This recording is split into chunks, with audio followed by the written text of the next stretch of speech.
Guest home की in charge Mrs आसमा चौधरी शहर की कई अंजुमनों की ओहदेदार थीं। उन्हें दुनिया की हर मजलूम औरत से हमदर्दी थी। इस शहर में तलाक के बेशतर मुकदमात की पैरवी वो खुद कर रही थी।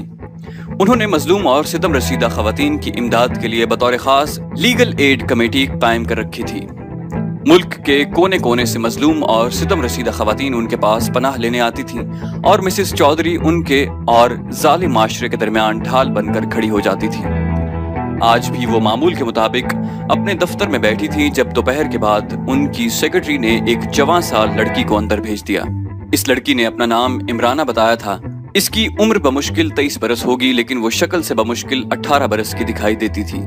यूं तो मिसेस चौधरी ने बड़ी बड़ी खूबसूरत सितम रसीदा लड़कियां देखी थी, लेकिन इतनी खूबसूरत और शानदार शख्सियत की मालिक लड़की से उनका वास्ता पहली बार पड़ा था। उसने मिसेस आसिमा चौधरी से अंग्रेजी में गुफ्तगू करते हुए अपना ताल्लुक मुल्क के एक मारूफ घराने से बताते हुए कहा था कि वो उन पर बोझ नहीं बनेगी और अपने अखराजात खुद अदा करेगी। उसने अपनी आंसू भरी आंखों और रिंधे हुए गले से बताया था कि तालीम याफ्ता होने के बावजूद उसका घराना जाहिल जागीरदाराना ज़हनियत का हामिल है। उसका गुनाह यह है कि उसे अपने खानदान से कमतर दर्जे के एक पढ़े लिखे नौजवान से मोहब्बत हो गई थी, जबकि उसके वालिदैन इस शादी पर रजामंद नहीं हैं।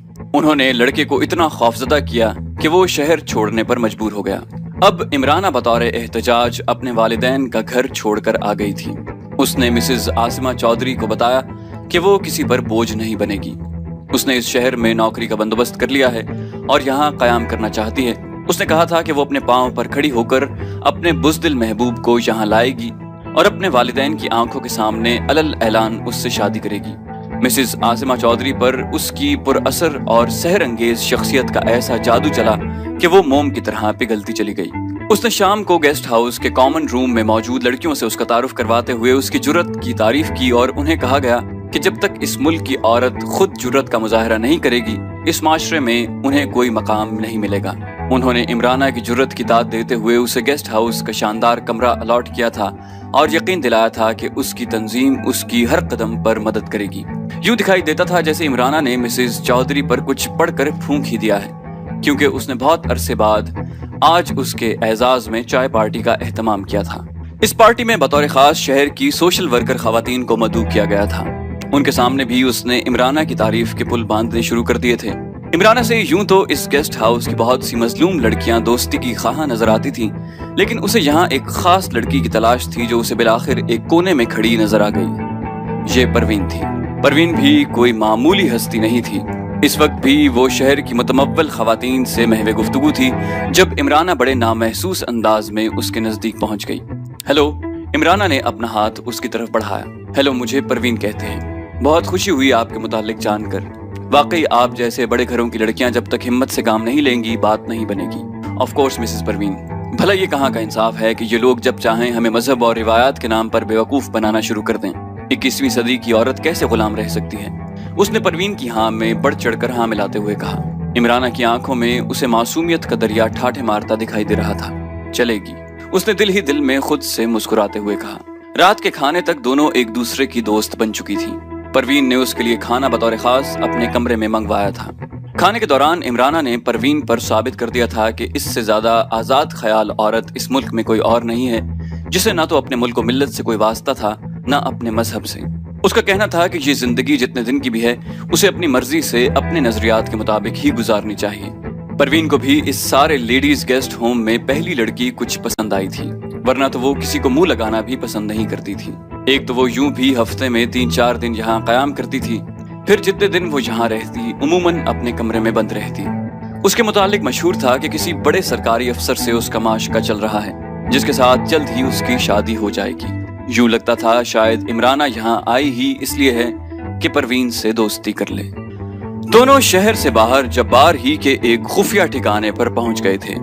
जब्बार से जब उसने एक जरूरी मसले पर बातचीत करने के लिए कहा तो उसने एक मर्तबा तो हैरानी से उसकी तरफ देखा।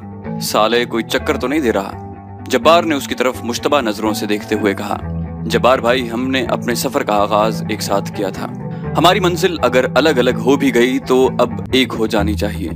हालात इंसान को बहुत कुछ सिखा देते हैं। मेरे ख्याल में बन्ने भाई के बाद परवेज भाई की मौत ऐसा वाकया नहीं जिसे आसानी से नजरअंदाज कर दिया जाए। हमें मिलकर ये सोचना होगा इससे पहले कि हम एक एक करके मारे जाएं।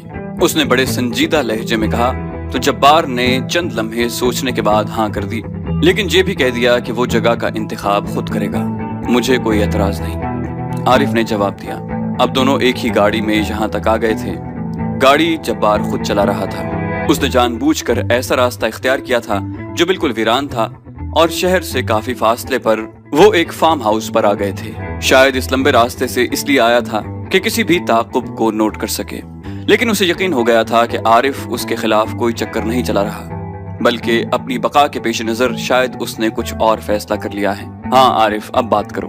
भाई बुरा मत मानना, इन हालात में जबकि हमारे गुरु परवेज भाई को इस तरह साजिश से मरवा दिया गया है, हम किसी पर आंखें बंद करके एतबार नहीं कर सकते। जब्बार भाई ने एक चारपाई पर बैठते हुए कहा। यह फार्म शायद उसके किसी साथी का था या फिर उसका, क्योंकि उसका इस्तकबाल मालिक की तरह ही किया गया था। मुझे इल्म है इसमें किसी का कसूर नहीं। जब्बार भाई, हमने एक अजीम इनकलाब के लिए इस तंजीम में शमूलियत इख्तियार की थी। कम से कम मैं ये बात कह सकता हूँ कि मैंने बाबा साहब के खून पसीने की जगह अपना खून बहाया है। मुझे उनकी डिक्टेटरशिप पर एतराज नहीं। अगर वो ये समझते हैं कि हम में से किसी का वजूद तंजीम की बका के लिए नुकसानदेह है तो उन्हें ये हक हासिल है कि इसे खत्म करवा दें, लेकिन ये फैसला उनका ज़ाती फैसला हो तो मैं तो ये नहीं चाहूंगा कि हमारी किस्मतों के फैसले अब खवातीन को सौंप दिए जाएं। आरिफ का तीर ऐन निशाने पर लगा था। उसके आखिरी फिक्रे का जब्बार के चेहरे पर शदीद रद्द अमल दिखाई दे रहा था। उसके असाब अचानक तन गए और चेहरे का रंग बदलने लगा। आरिफ, जो बात आज तुम्हारे दिमाग में समाई है इसका एहसास परवेज भाई को बहुत पहले हो गया था। ये साली इंटेलिजेंस के एजेंट है। इसके फोन में गैजेट किसी और ने नहीं, खुद उसने नस्ब किया था, बल्कि किसी की जुर्रत है कि उसके फोन को हाथ लगा सके और उसके उकसाने पर परवेज भाई के कत्ल की इजाजत भी दे दी। तुम जानते हो उस साले मिनिस्टर की ये हिम्मत थी कि उनकी तरफ टीढ़ी आंख से भी देखता। बाबा साहब की इजाजत और हुक्म से ये सब कुछ हो रहा है। मुझे तो अब बन्ने भाई के कत्ल के पीछे भी बाबा साहब ही नजर आ रहे हैं। जब्बार ने बमुश्किल अपनी जबान पर कंट्रोल पाया था। यूं लगता था जैसे उसके अंदर उबलते लावे को अचानक ही आरिफ ने इखराज की राह दिखा दी हो। उसे जब्बार की इस कमजोरी का इल्म भी था कि वो परवेज भाई का साला भी है। कुछ भी हो, परवेज उसका बहनोई था। उसकी बहन परवेज के कत्ल से बेवा हुई थी।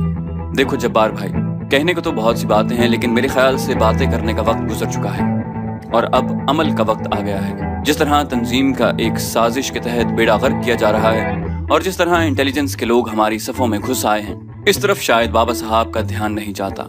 वो अपनी ही लगन में मस्त है। किसी वर्कर के मशवरे को अहमियत नहीं दी जाती और हर फैसले के पीछे उस रुखसाना का जहन कार फरमा होता है। अब हमें खुद सोचना होगा, वरना याद रखना ये लोग तो बच जाएंगे, क्योंकि ये सरकार के वादा माफ गवाह बनकर हमारे खिलाफ भारतीय कैंपों में तरबियत हासिल करके सबूत पेश करके हमें सारी जिंदगी के लिए फौजी उकूबत खानों में फेंकवा देंगे। आरिफ बड़ी होशियारी से आहिस्ता आहिस्ता आगे बढ़ रहा था। वो चाहता था कि जब्बार के मुंह से वो बात निकलवा ले जो आरिफ के दिल में थी और जिसे कहने के लिए वो यहाँ आया था। उसकी तवक्को के ऐन मुताबिक जब्बार तो उससे कई गुना ज्यादा बाबा साहब के खिलाफ भरा बैठा था। परवेज के कत्ल ने उसे पागल कर दिया था। आरिफ, मुझे आज एहसास हो रहा है कि अशफाक भाई और कालिया वगैरह ने बिल्कुल सही फैसला किया था। उन लोगों ने कौम के लिए क्या ही किया है सिवाय अपनी अय्याशियों के। हम तो आस्थाने के लोग हैं। अरे वो स्विट्जरलैंड और अमेरिका के बैंकों में जो अरबों रुपए जमा कर रखा है वो किसके बाप की कमाई है? हमारा ही तो माल है। अरे मरने के लिए क्या हम ही रह गए हैं और मजे करने के लिए ये लोग? ये कहाँ का इंसाफ है? आरिफ, चाहे कोई मेरी जबान काट दे, मैं तो यही कहूंगा कि बाबा साहब खुद जिम्मेदार है। उसके दिमाग में तकब्बुर समा गया है। उसने अपने आप को खुदा समझना शुरू कर दिया है। उसका दिमाग ठीक करने की जरूरत है। वही हमारी तबाही की जड़ है। हमें इस जड़ को उखाड़ फेंकना होगा, वरना याद रखना एक एक करके हम सब मारे जाएंगे। बिलाखिर जब्बार भाई ने कह ही दिया, जब्बार भाई, मैं गुज़श्ता 4 रोज से ख्वाब आवर गोलियां खाकर सो रहा हूँ। मुझे यूं लगता है जैसे बाबा साहब इस तंजीम के हर उस शख्स को जिसके मुताल्लिक उसे शक हो जाया करेगा कि कहीं मुस्तकबिल में उसके लिए खदशात पैदा न कर दे, मरवा दिया करेगा। और हाँ जब्बार भाई, इस गलत फहमी में हम में से कोई न रहे कि बाबा साहब या रुखसाना का कुर्ब किसी को बचा लेगा। अरे कहीं बाबा साहब ने हुकूमत से हाथ तो नहीं मिला लिया और इंटेलिजेंस वालों की निशानदही पर हमारे खून से होली खिली जा रही हो? मेरा तो दिमाग ही माऊफ होकर रह गया है। आरिफ ने जल्दी पर तेल डाला। आरिफ, बात सीधी सी है। जो बात तुम्हारे दिल में है वही खदशा हम भी महसूस कर रहे हैं। तुमने सही कहा है, ये लोग साले बच जाएंगे। हमें कुर्बानी का बकरा बनाकर सरकार के सामने फेंक देंगे। मैं तो कहता हूँ अब तख्त या तख्ता दोनों में से एक को चुन लेना चाहिए। तुम्हारे साथ भी मुखलिस कारकुन हैं और मेरे साथ भी। अगर हम आस्ताने पर कब्जा कर लें तो हम भी हुकूमत को ब्लैकमेल करने की पोजीशन में आ जाएंगे। जब्बार भाई ने तजवीज पेश की, लेकिन ये काम बड़ी राजदारी और इंतहाई मजबूत मंसूबाबंदी से होगा।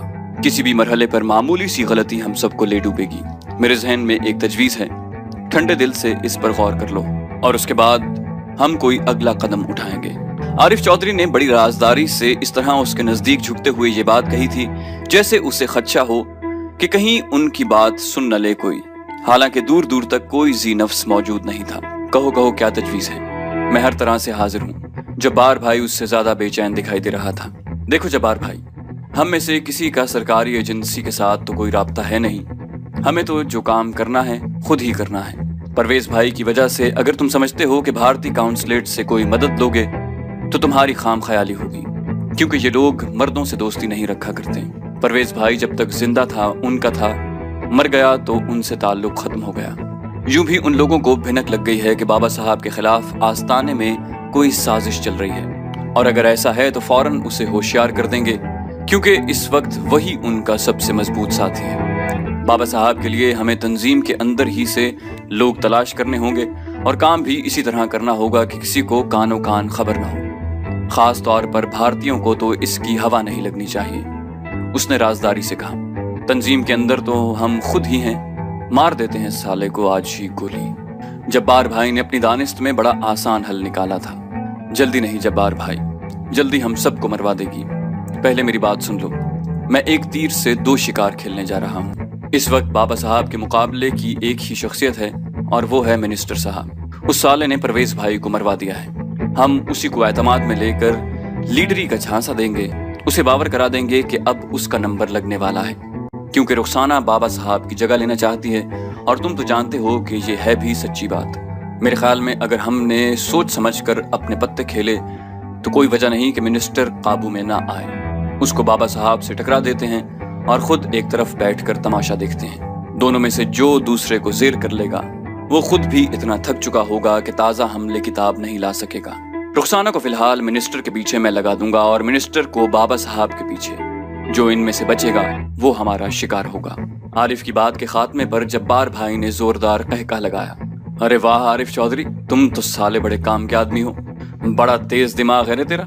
हमारे तो आसान ही खता हो रहे थे, काश परवेज भाई ने तुझे अपने साथ लगा लिया होता। जब्बार ने उसके लिए नारे तहसीन बुलंद किया। कल से आगाज कर देंगे इस काम का। आरिफ ने पूछा, अरे आज ही से, बल्कि अभी से, लेकिन एक लफड़ा है। वो क्या? ये साला मिनिस्टर मेरी बात का एतबार नहीं करेगा, यही समझेगा कि मैं कोई चाल चलने वाला हूँ। जब्बार भाई ने अपना इंदिया जाहिर किया, ये काम तुम मुझ पर छोड़ दो, मुझे तुम्हारी इजाजत चाहिए थी। मैं तुम्हारी तरफ से उसे सुलह का पैगाम देता हूँ और किसी तरह तुम्हें इकट्ठे करता हूँ, वहीं उसके सामने ये तुरुप चाल चल देना। इस दरमियान बाबा साहब की तरफ से उसकी ठुकाई भी करवा दूंगा। जब लोहा गर्म होगा तभी तो सही चोट पड़ेगी। आरिफ ने उसकी तरफ देखकर आंख दबाई। अरे वाह आरिफ, मजा आ जाएगा, आओ तुम्हारी हमारी फतह का जाम तजवीज करें। जब्बार ने उसका बाजू पकड़कर उसे अपनी तरफ खींचा और गले लगा लिया। उसे अपने साथ लेकर वो एक कमरे में आया था जहां वो सब कुछ मौजूद था जिसकी तवक्को जब्बार से की जा सकती थी। यहीं दोनों ने जाम फतह नोश किया और वापस शहर की तरफ लौट आए।